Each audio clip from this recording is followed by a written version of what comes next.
పూరి జగన్నాథుడి సుదర్శన చక్రం, పక్షులు అన్నీ మిస్టరీయే.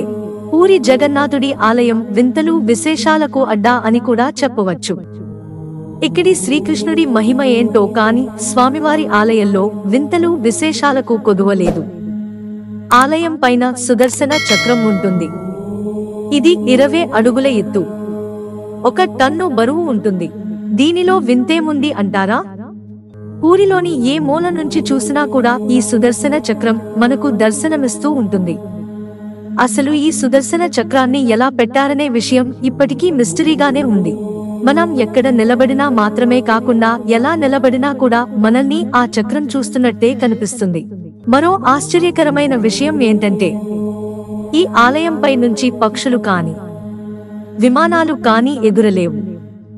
భారతదేశంలోని ఏ దేవాలయంలోనూ ఇలాంటి వింతను చూడలేము.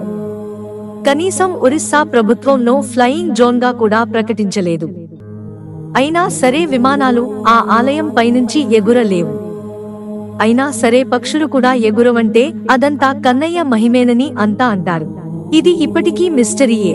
మిత్రులారా, ఛానల్ సబ్స్క్రైబ్ చేసుకోవడం మర్చిపోకండి. ధన్యవాదాలు.